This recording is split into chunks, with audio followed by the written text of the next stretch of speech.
その瞬間、法廷に静寂が訪れた。裁判官の声が張り詰めた空気を切り裂いた。被告人マーク、無罪。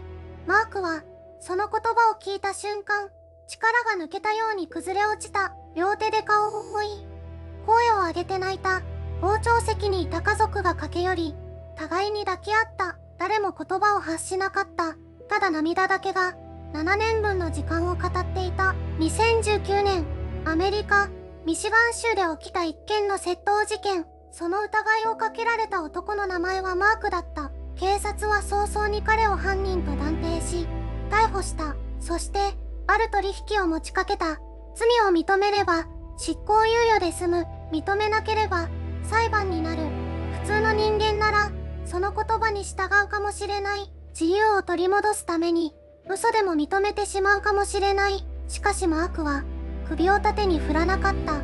私はやっていない。その一言だけを繰り返した。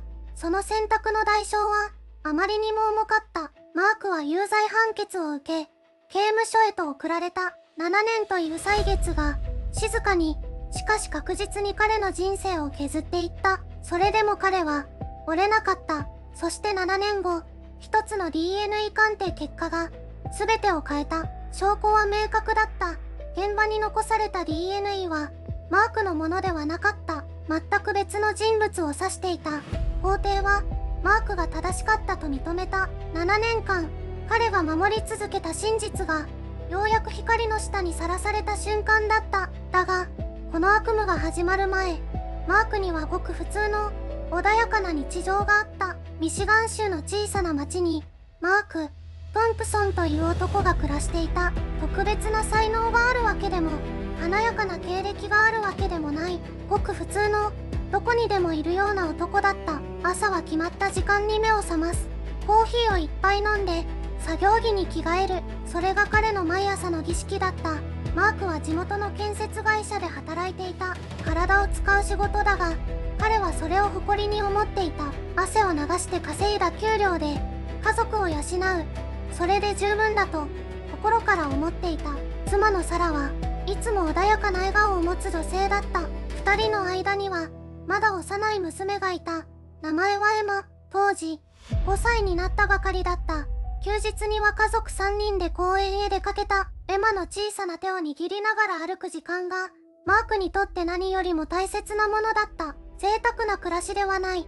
それでも確かな幸福がそこにあった。将来の夢も大げさなものではなかった。いつか自分の小さな工務店を持ちたい。地元の人たちの役に立てる仕事がしたい。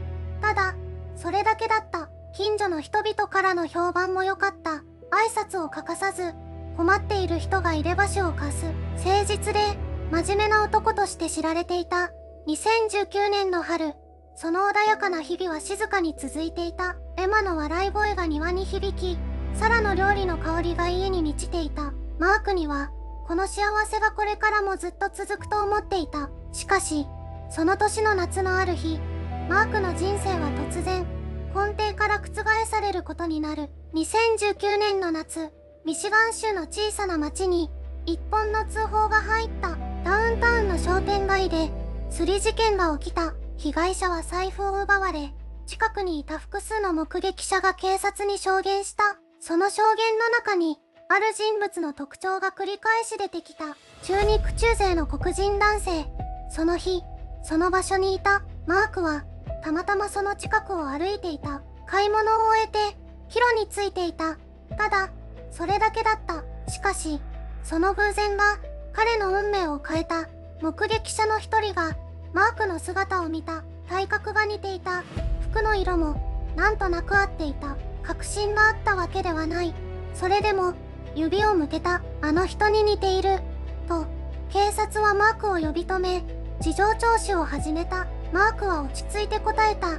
自分には何も関係ない。その時間、自分は別の場所から歩いてきただけだ。と、だが、警察の目には、彼の存在が疑わしく映っていた。アリバイを証明する確かな証拠がなかった。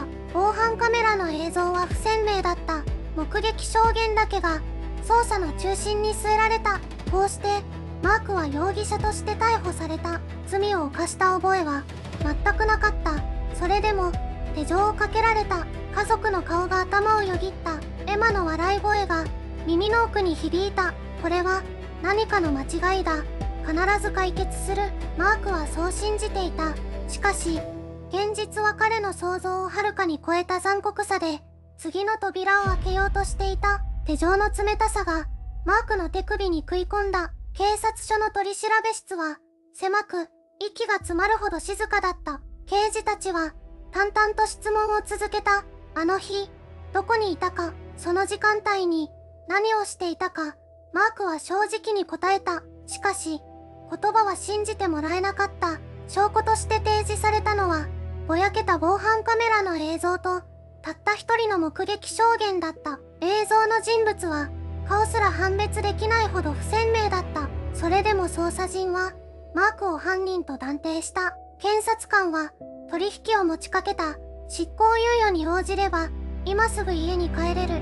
言葉は甘かった。しかし、その意味は重かった。罪をしたためろ。ということだ。マークは首を振った。やっていない。それだけが、揺るぎない事実だった。たとえ自由と引き換えであっても、嘘の自白はできなかった。裁判が始まった。弁護側は証拠の曖昧さを訴えた。映像は不鮮明すぎる。目撃証言だけでは不十分だ。しかし、陪審員の心は、すでに傾いていた。有罪判決が下された。法廷に、マークの声は届かなかった。7年という歳月が、静かに始まろうとしていた。娘エマの笑顔が、脳裏に浮かんだ。その笑顔を守るために、マークは折れなかった。真実は必ずある。自分は知っている。その一点だけを、胸の奥に刻んだ。鉄格子の向こうで、時間は残酷に流れていく。しかし、マークの意志は、まだ消えていなかった。有罪判決が下された夜、マークは初めて、独房の壁を見つめた。冷たいコンクリート、錆びた鉄格子、そして、どこまでも続く沈黙。これが、これから7年間の世界だった。最初の数週間は、怒りが全てだった。なぜ自分が、ここにいるのか、なぜ誰も、信じてくれなかったのか。その問いは毎夜、独房の天井に向かって繰り返された。やがて怒りは、絶望に変わっていった。面会に来た妻の顔が、日に日に疲れていった。娘エマは、父親のいない日常に慣れ始めていた。その事実が、何よりも胸に刺さった。一度だけ、諦めようとした夜があった。仮釈放の申請書を手に取り、有罪を認める言葉を書こうとした。しかし、ペンが止まった。書けなかった。自分がやっていない。その一行の真実が、手を動かさせなかった。刑務所の中で、マークは規則正しく生きた。毎朝、決まった時間に起きた。毎晩、自分の無実を頭の中で確認した。崩れそうになるたびに、エマの笑顔を思い出した。父親として、嘘の上に立ってはいけない。娘に、真実を渡さなければならない。それだけが、7年間の支えだった。3年目、支援団体の弁護士が接触してきた。DNA 再鑑定の可能性があると、静かに告げた。マークの胸に、小さな火が灯った。消えかけていた火が、再び燃え始めた。真実を諦めなかった者たちが、外でも動き始めていた。外でも、動いている人たちがいた。マークの妻、サラは諦めていなかった。毎週、弁護士事務所に足を運んだ。娘のエマを連れて、窓口に手紙を出し続けた。夫は無実です。と、何度でも訴えた。最初は、誰も聞いてくれなかった。目の前のドアはいつも閉まっていた。それでも、サラは立ち止まらなかった。地元の市民団体が動き出したのは、4年目のことだった。冤罪被害者を支援する小さな組織だった。資金も人でも、決して豊かではなかった。それでも、マークのケースに注目した担当弁護士のキャロルは、記録を一から読み直した。事件当日の目撃証言に、矛盾を見つけた。逮捕時の状況に、手続き上の疑問が残っていた。小さな穴が、少しずつ積み重なっていった。キャロルはマークに手紙を書いた。あなたの話を、もう一度聞かせてください。と、マークはその手紙を、何度も読み返した。震える手で、返事を書いた。面会室で2人は初めて向き合った。マークの目は、疲れていた。しかし、その奥には、まだ光があった。キャロルはそれを見て、確信した。この人は、本当のことを言っている。サラも面会に通い続けた。エマは絵を描いて、父親に送った。父親を描いた絵には、必ず太陽が描かれていた。その絵がマークの棒に貼られていた。キャロルは次の手を探していた。DNA 再鑑定の申請を裁判所に提出する準備を始めた。証拠の保管状況を確認し、検査機関に問い合わせた。真実に近づく新しい証拠が動き始めていた。 DNA 再鑑定の申請書が裁判所に提出された。キャロルは何ヶ月もかけてその準備を進めていた。証拠品の保管状況を調べた。採取された繊維、残された指紋、そして微量の体液、それらがまだ保管されているかどうか、キャロルは一つ一つ確認した。検査機関への問い合わせも繰り返した。断られてもまた別の機関に連絡した。扉を叩き続けた。そしてある日、一通の返答が届いた。 DNA 鑑定可能です。キャロルは電話口で声を詰まらせた。7年間ずっと待っていた言葉だった。鑑定は専門の民間機関に依頼された。当時の技術では検出できなかった微細な DNA を最新の技術で解析する。それが今回の鑑定の意味だった。数週間後、結果が出た。事件現場に残されていた DNA はマークのものではなかった。完全に別人だった。プロファイルは全く一致しなかった。それだけではなかった。その DNA にはすでに別の犯罪記録との一致が見られた。つまり真犯人が存在していた。さらにもう一つの動きがあった。当時の捜査に関わった元警察官が内部告発に踏み切った。証拠の扱いに問題があった。目撃者の証言に誘導があった可能性がある。その証言が記録に残された。マークの棒にはエマが描いた絵が貼られたままだった。太陽のある絵、父親と家族が描かれた絵。その絵が7年間マークを支えてきた。真実はゆっくりとしかし確実に動いていた。次は法廷だった。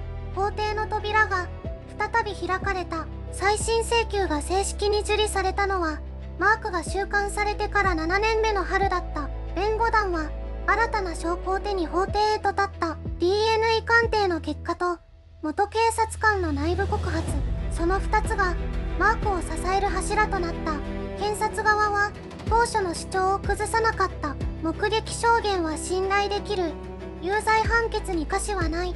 そう繰り返した。しかし弁護団が提出した DNA 報告書は明確だった。犯行現場に残された遺留物、そこから採取された DNA はマークのものと一致しなかった。完全に別の人物のものだった。さらに決定的な事実が浮かび上がった。その DNA と一致する人物がデータベースに登録されていた。別の窃盗事件ですでに逮捕歴のある男だった。事件当時、彼はその地域に滞在していた。法廷内に静寂が広がった。真犯人の存在が記録として示された瞬間だった。マークは表情を変えなかった。7年間待ち続けた答えが今目の前に置かれていた。それでも彼は静かだった。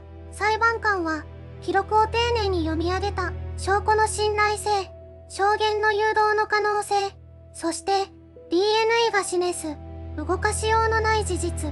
判決は明快だった。無罪。その一言が法廷に響いた。マークは目を閉じた。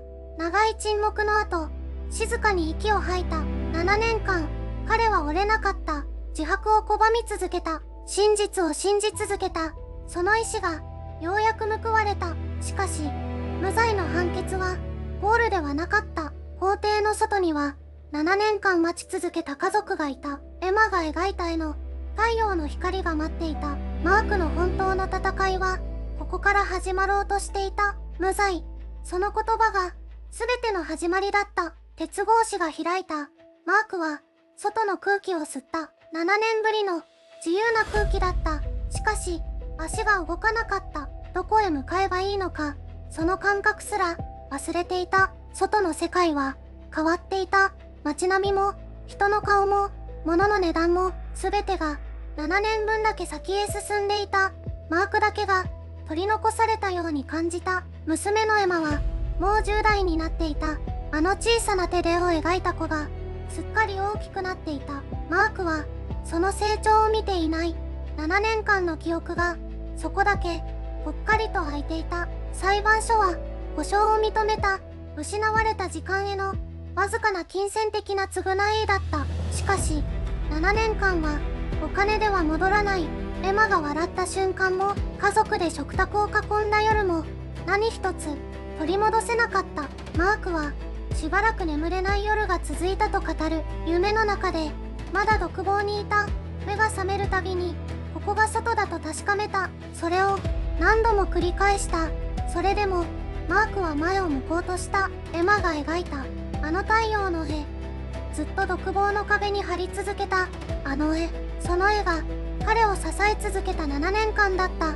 そして今、本物の太陽が目の前にある。折れなかった石が正しかった。自白しなかった選択が正しかった。真実は必ず証明されると信じ続けたことが正しかった。マークの戦いは終わった。しかし、彼の人生はまだ続いている。次回、この物語の最後の章へ。マークが釈放されたのは2026年のことだった。7年という歳月は誰にも返せない。しかし彼は怒りよりも静けさを選んだ。自白を拒んだあの日の自分を誇りに思いながら、それでも問いは残る。もし証拠がなかったら、もし DNA 鑑定の技術がまだ存在していなかったら、マークは今もあの独房にいたかもしれない。彼の話は特別なものではない。